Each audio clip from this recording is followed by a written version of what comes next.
नमस्कार, यूपी विशेष में स्वागत है आपका। मैं हूं आपके साथ रंजना सिंह राठौड़। बुलेटिन का आगाज करेंगे। प्रधानमंत्री नरेंद्र मोदी ने कोविड-19 प्रबंधन को लेकर 10 राज्यों के जिलाधिकारियों से वर्चुअल संवाद किया। कार्यक्रम में मुख्यमंत्री योगी आदित्यनाथ भी जुड़े। उनके साथ सूबे के वरिष्ठ अधिकारी भी मौजूद रहे। इस बैठक में कई जिलों में कोरोना संक्रमण के ताजा हालातों और उन पर नियंत्रण को लेकर चर्चा की गई। प्रधानमंत्री मोदी ने कहा कि स्वास्थ्य मंत्रालय 15 दिनों के लिए राज्यों को टीके के संबंध में जानकारी प्रदान कर रहा है। वैक्सीन की आपूर्ति से टीकाकरण की समय सीमा को प्रतिबद्ध करने में भी मदद मिलेगी।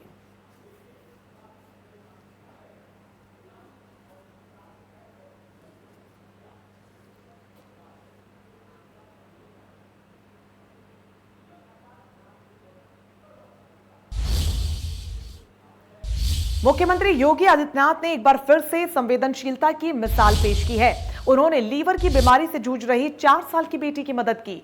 सीएम योगी ने सोशल मीडिया पर वायरल हुए मामले पर तत्काल संज्ञान लिया और बच्ची के इलाज के लिए 10 लाख रुपए की आर्थिक सहायता प्रदान की।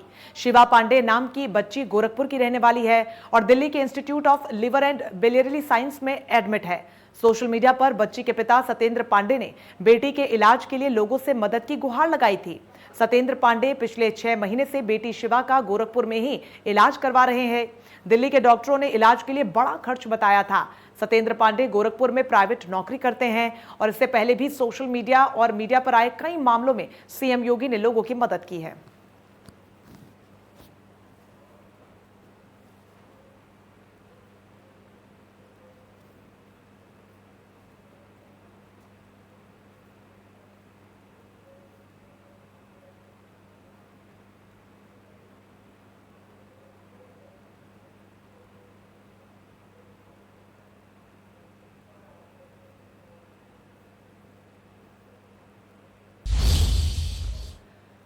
तो वहीं आम आदमी पार्टी ने प्रयागराज में बड़ी पहल की है। सांसद संजय सिंह ने अपनी सैलरी से 1 लाख रुपए देकर दाह संस्कार के लिए निःशुल्क लकड़ी मुहैया करवाने की बात कही है।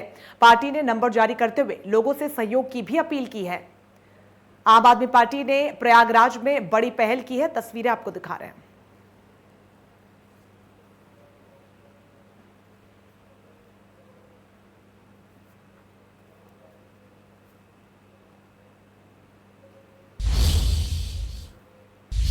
तो वहीं योगी सरकार ने बड़ा आदेश दिया जिसके तहत यूपी के स्कूल इस सेशन में नहीं बढ़ा सकेंगे फीस न बढ़ने से अभिभावकों को बड़ी राहत मिलेगी। सभी बोर्डों के सभी विद्यालयों पर यह आदेश लागू होगा। विद्यालय बंद रहने की अवधि में भी परिवहन शुल्क देना होगा। इस बात को लेकर आदेश दिया गया है।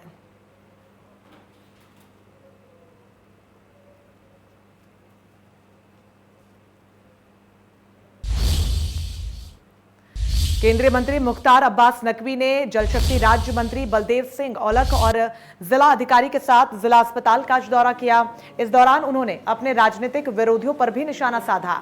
निशाना साधते हुए कहा कि हमारी सरकार लगभग 140 करोड़ की आबादी वाले देश में कोरोना महामारी को परास्त करने के लिए संवेदनशीलता के साथ युद्ध स्तर पर काम कर रही है और बाकी जो लोग बयानबाजी कर रहे हैं उन्हें यह सोचने की जरूरत है कि भारत बड़ी आबादी वाला देश है। बाकी छोटे छोटे मुल्क हैं, उनकी जनसंख्या बहुत कम है, लेकिन इतनी भारी जनसंख्या वाले देश में जो हमने और हमारे पैरामेडिकल स्टाफ, डॉक्टर्स, नर्सेज ने लोगों की जिंदगियां बचाई हैं, उन्हें पूरा देश सल्यूट करता है। उन्होंने कहा कि कोरोना की तीसरी लहर की आशंका को देखते हुए अभी से पूरी तैयारी की जा रही है।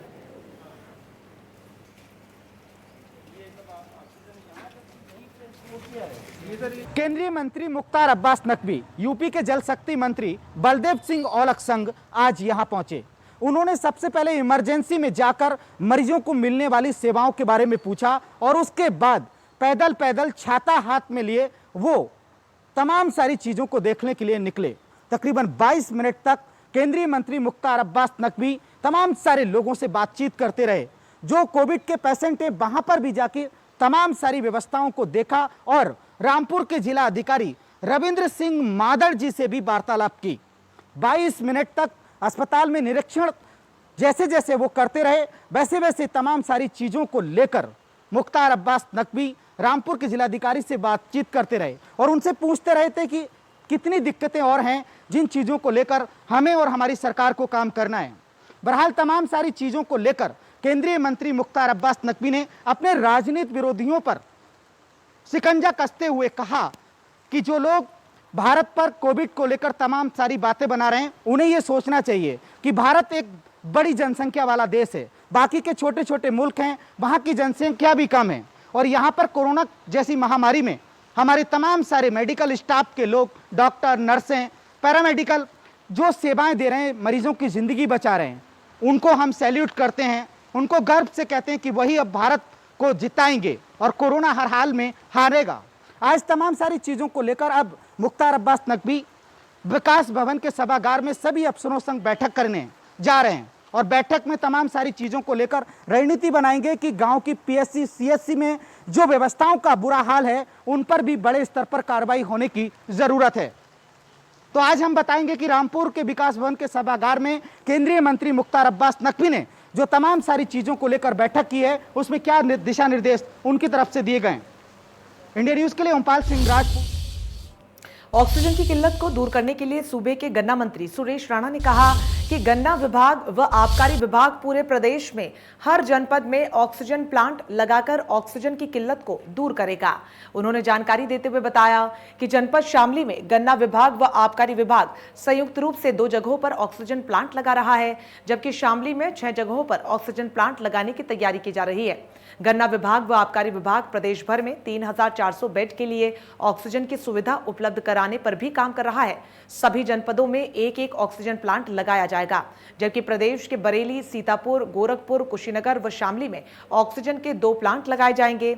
उन्होंने थाना भवन सामुदायिक स्वास्थ्य केंद्र का निरीक्षण करते हुए CHC in-charge doctor Ravi Paliwal से थाना भवन में लगने वाले ऑक्सीजन प्लांट के बारे में विचार विमर्श किया। गन्ना मंत्री सुरेश राणा ने कहा कि पूरे जनपद में गन्ना विभाग व आबकारी विभाग के संयुक्त प्रयास से 2 ऑक्सीजन प्लांट लगाए जाएंगे, जिनमें से जनपद शामली में कोविड L2 अस्पताल में 1 ऑक्सीजन प्लांट व थाना भवन सामुदायिक स्वास्थ्य केंद्र पर उत्तम शुगर मिल के सहयोग से 1 ऑक्सीजन प्लांट व 2 अन्य प्राइवेट अस्पतालों में ऑक्सीजन प्लांट लगाए जा रहे हैं।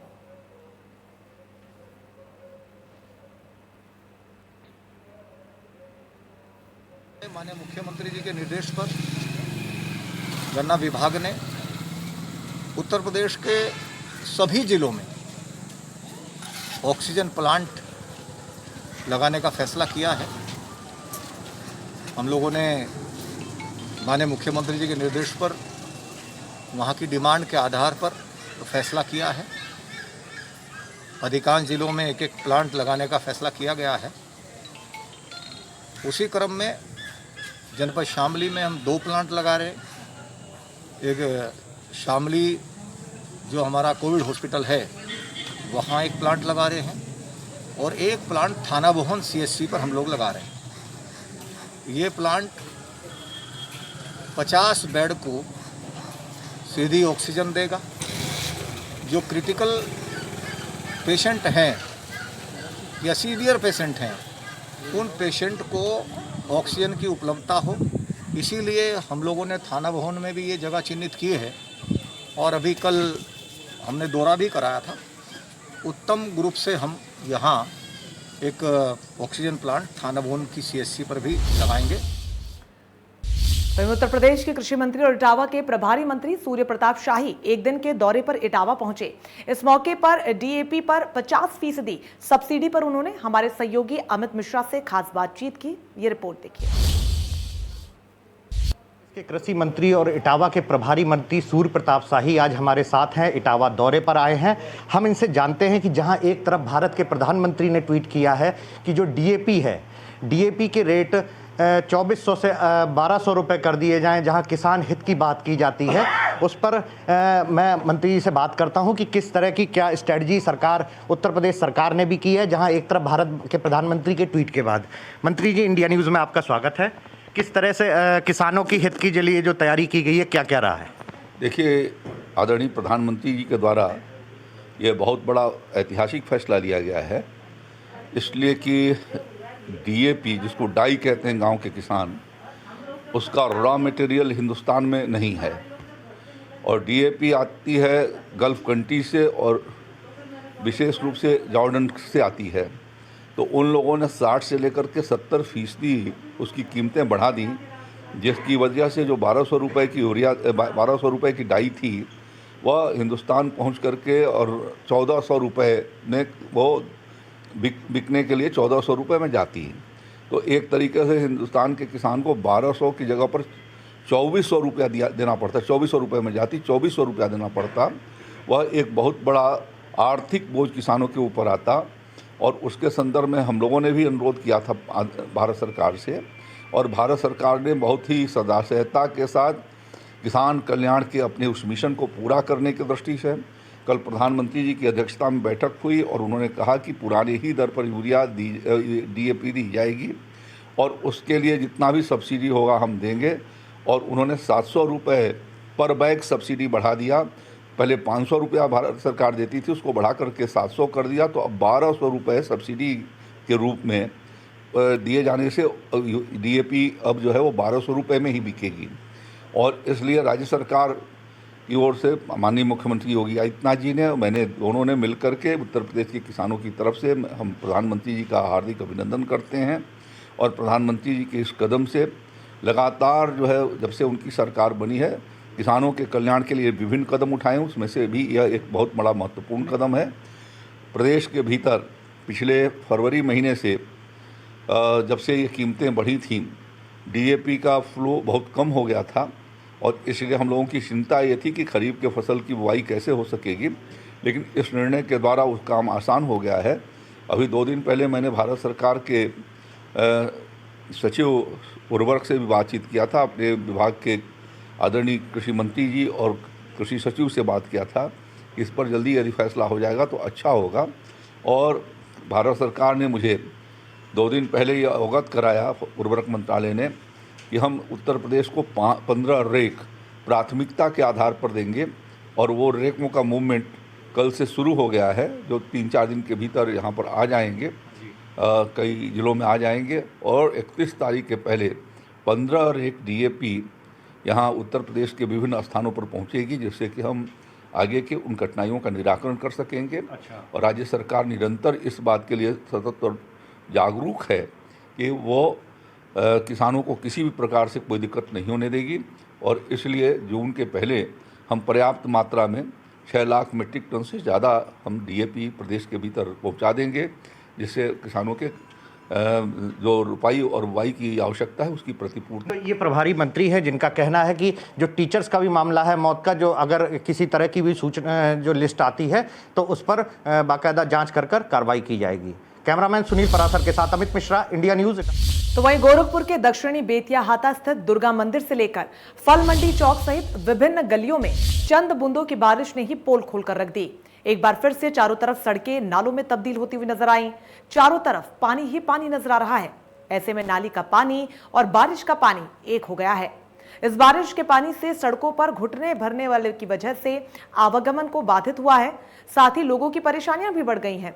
इस मुद्दे को लेकर मौजूदा पार्षद ने अपने समर्थकों के साथ प्रदर्शन किया और खुद घुटने भर गंदे पानी में बैठकर प्रदर्शन कर अधिकारियों को बुलाने की मांग की। नगर आयुक्त और सिटी मजिस्ट्रेट से आश्वासन मिलने पर पार्षद ने प्रदर्शन को खत्म किया। पार्षद की माने तो पिछले 4 सालों से वो इस इलाके में पार्षद हैं और 7 सालों से सड़क नहीं बनी, जिसकी वजह से लोगों को कठिनाइयों का सामना करना पड़ता है। हालांकि अधिकारियों ने सड़क और 5 गलियों का निर्माण कार्य 1 से 2 महीने में पूरा कराने का आश्वासन दिया है।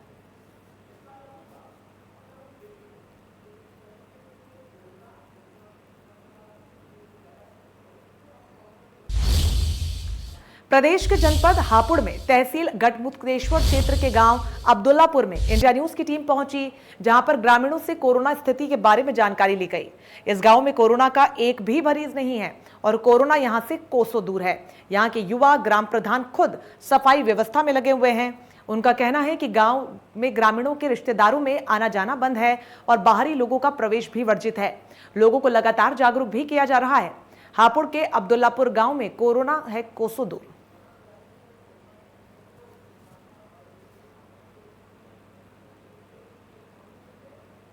राजधानी दिल्ली से महज 100 किलोमीटर दूर पर गांव है अब्दुल्लापुर।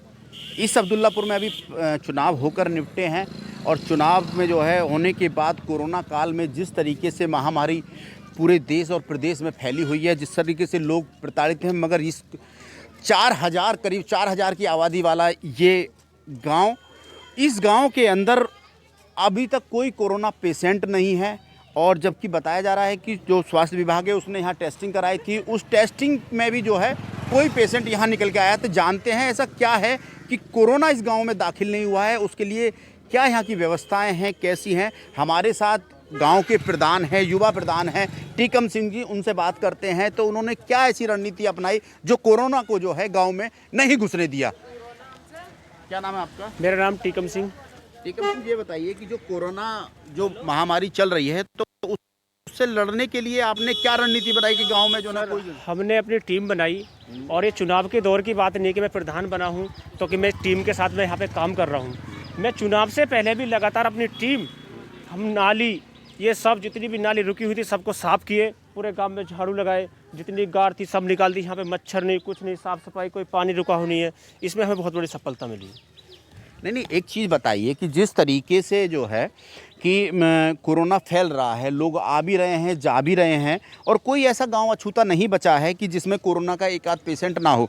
मगर सबसे बड़ी बात और सबसे बड़ी उपलब्धि यही है कि इस गांव में एक भी कोरोना का पेशेंट नहीं है। इसका जो मकसद है, इसका जो कारण है, इसका ये है जो अब बाहर के लोग हैं, हमारे जो रिश्तेदार हैं, सब पे प्रतिबंध लगा हुआ है। ना यहाँ से कोई जा रहा है, ना यहाँ पे कोई आ रहा है, सब पे प्रतिबंध लगा हुआ है।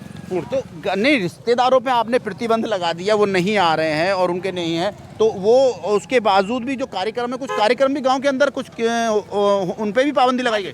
नहीं, कार्यक्रम है, सीमित है, अपने डिस्टेंस से, अपने सोशल डिस्टेंस से, अपने कोई कार्यक्रम है, कोई विवाह है, शादी है, अपने जो उत्तर प्रदेश सरकार ने गाइडलाइंस जारी की है उसके अकॉर्डिंग अगर करते हो तो आप ठीक है, नहीं करते हो तो हम तुरंत एक्शन लेते हैं। नहीं, अच्छा, एक चीज़ बताइए कि इस गांव के अंदर कोई भी मतलब कि कोविड पेशेंट नहीं है, बहुत अच्छी बात है और बहुत बड़ी उपलब्धि भी इसको मैं मानूंगा प्रधान जी। मगर एक चीज़ मुझे ये बताइए कि जैसे ही आपके पास जिला प्रशासन हो या स्वास्थ्य विभाग, उसके फ़ोन आते होंगे टेस्टिंग के लिए, या आपने कभी आवेदन किया, तो किस तरीके से? नहीं जी, टीम आती है और बाकी जैसा हम बोलते हैं कि टीम आती है तो ऐसा कोई पेशेंट नहीं मिल पाता। सैंपलिंग भी गई है यहाँ से, लेकिन कोई पॉजिटिव नहीं आया। कोई पॉजिटिव नहीं आया, तो ये बड़ी उपलब्धि है। जी सर, जी सर। अच्छा प्रधान जी, ये बताइए कि आप युवा हैं और युवा होने के बावजूद आपने जो है क्या से मन में आया कि मुझे प्रधानी लड़नी है? यहाँ वर्षों से यहाँ की नाली ब्लॉक, यहाँ विकास नाम की कोई चीज़ आप देख रहे हो, अब लाइव दिखाई ना, अब देखो ना, देखो ये एनजीओ, लोहिया एनजीओ द्वारा नाली बनी थी, बताओ, ये आप देखिए, प्रमाण आपके सामने है, और मैं इन 5 सालों में वो सक्षम करके दिखाऊंगा, वो साक्षात देखिए। तो ये हमारे साथ टीकम सिंह प्रधान जी थे, जिन्होंने कहा है कि जो रिश्तेदारी हैं, बाहर से आने वाले जो लोग हैं, उन्होंने जो है पूरे जो रिश्तेदारी, जो आने जाने वाले लोग हैं, तो हर गांव में हर जगह रिश्तेदारी होती है, उन पर पूरी तरीके से प्रतिबंध लगाया हुआ है। जो गांव के अंदर जो कार्यक्रम हैं, जो कार्यक्रम होने हैं, उन कार्यक्रमों को भी सूक्ष्म रखते हुए सोशल डिस्टेंसिंग, मास्क का यहाँ प्रयोग किया गया है। और देखिए जिस प्रकार से यहाँ सफाई हो रही है और कली का जो छिड़काव हो रहा है, तो कहीं ना कहीं जो गंदगी है उस पर कंट्रोल होगा, तो ये मानते हैं कि कोरोना पर भी जो है काबू पाया जा सकता है। और यही मुझे लग रहा है कि यही वजह रही है कि जागरूकता यहाँ काम आई है, और कोरोना का कोई भी पेशेंट जो है इस 4000 की आबादी वाले गांव में कोई अभी तक कोई कोरोना का पेशेंट नहीं मिला है। टेस्टिंग गांव के अंदर हुई है, टेस्टिंग के बाद भी स्वास्थ्य विभाग को यहाँ कोरोना पॉजिटिव नहीं मिला है। तो ये एक अच्छी खबर उत्तर प्रदेश के जनपद हापुड़ से है, जहाँ जो है कोरोना का इस गाँव में कहीं कोई पेशेंट नहीं है। इंडिया न्यूज़ के लिए हापुड़ से प्रवीण शर्मा की। महामारी के दौर में जरूरत के सामानों की कालाबाजारी लगातार जारी है, तो वहीं मानव तस्कर भी इस वक्त सक्रिय हो जाते हैं। कोरोना काल में मानव तस्करों की निगाह अनाथ बच्चों पर होती है। जानकारों का मानना है कि मौजूदा आपदा के दौर में मानव तस्करों की निगाह ऐसे ही अनाथ बच्चों पर है। लखनऊ के चाइल्ड लाइन संस्था की सदस्य डॉक्टर संगीता शर्मा से इंडिया न्यूज के संवाददाता खुर्रम निजामी ने इस मुद्दे को लेकर खास बातचीत की। ये रिपोर्ट देखिए।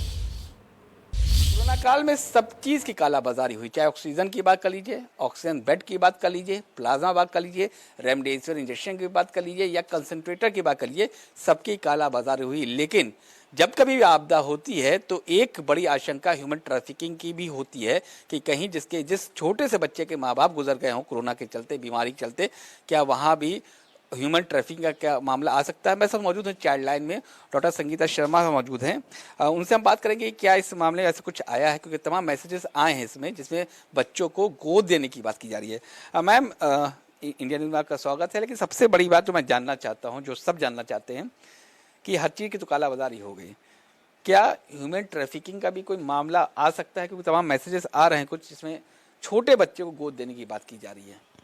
देखिए, बहुत अच्छी बात आपने उठाई, क्योंकि ये बात सबको मालूम होना चाहिए, क्योंकि समाज ही सबसे ज़्यादा इस चीज़ को रोक सकता है।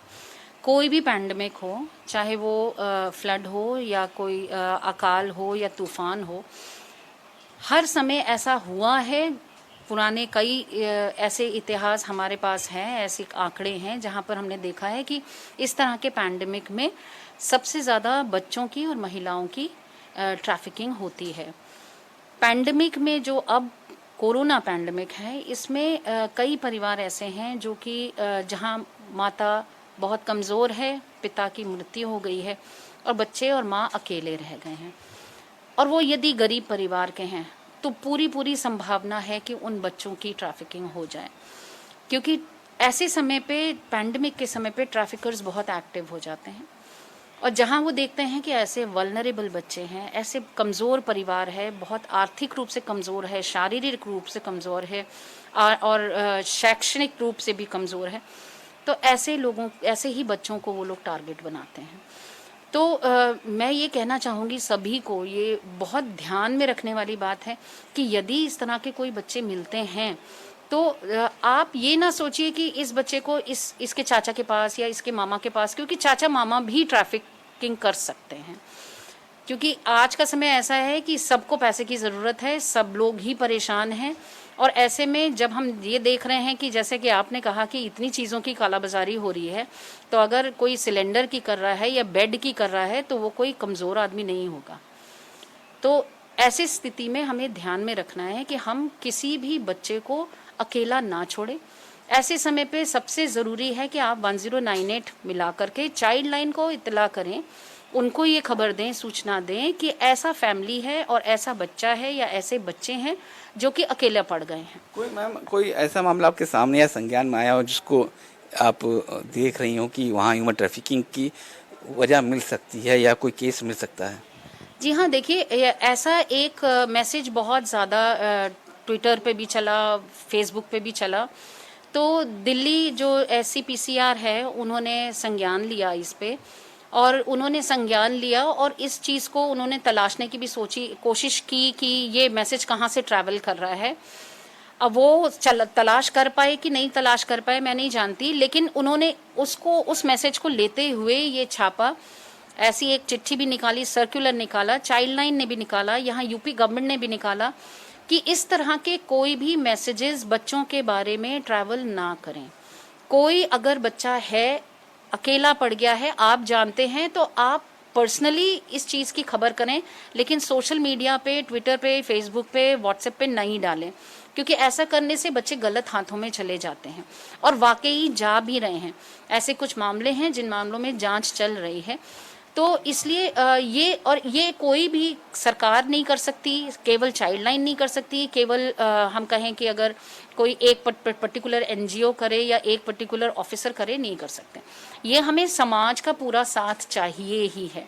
तो इसलिए इस तरह के बच्चों की कभी भी सोशल मीडिया पे जानकारी नहीं डालनी चाहिए। शुक्रिया। तो आप थी डॉक्टर संगीता शर्मा, जो चाइल्ड लाइन से ताल्लुक़ रखती हैं, लखनऊ की है चाइल्ड लाइन।